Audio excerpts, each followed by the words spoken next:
Ne duam për pagat e kemi qëndrim të qeverisë në letër e pastaj do të negocojmë, por jo në pakufi. Do të ketë edhe aty afate, ndërsa sa i takon kontratës kolektive, çdo afat kryhet me 9 janar, dhe nëse nuk kemi dokument se kontrata jonë do të realizohet në tërësi, e kam fjalën për kontratën e arsimit, atëherë me 10 janar fillojmë me veprimet sindikale që do të jenë të përshkallëzuara. Veprimet sindikale që parashihen edhe me ligjet ndërkombëtare dhe vendore mbi organizimin e grevave është fillimisht nuk bëhet ora e parë e ditës së parë, si shej vërejtje të parafundit, nëse nuk reflekton qeveria as me këtë vërejtje, kalohet me 1 ditë grevë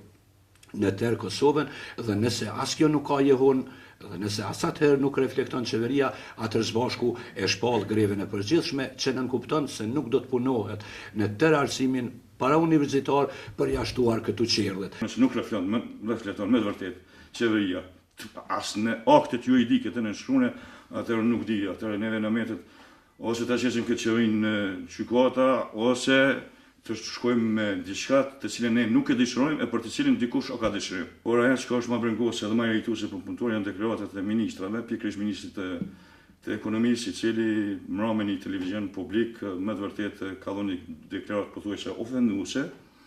me të cilën ai krahason 300-400.000 pa punë me mjek, me infermier, me policë, me të tjerë, dhe është ka irriton në vazhdimsi. Dhe duhet në pas kujdesin këto gjona, andaj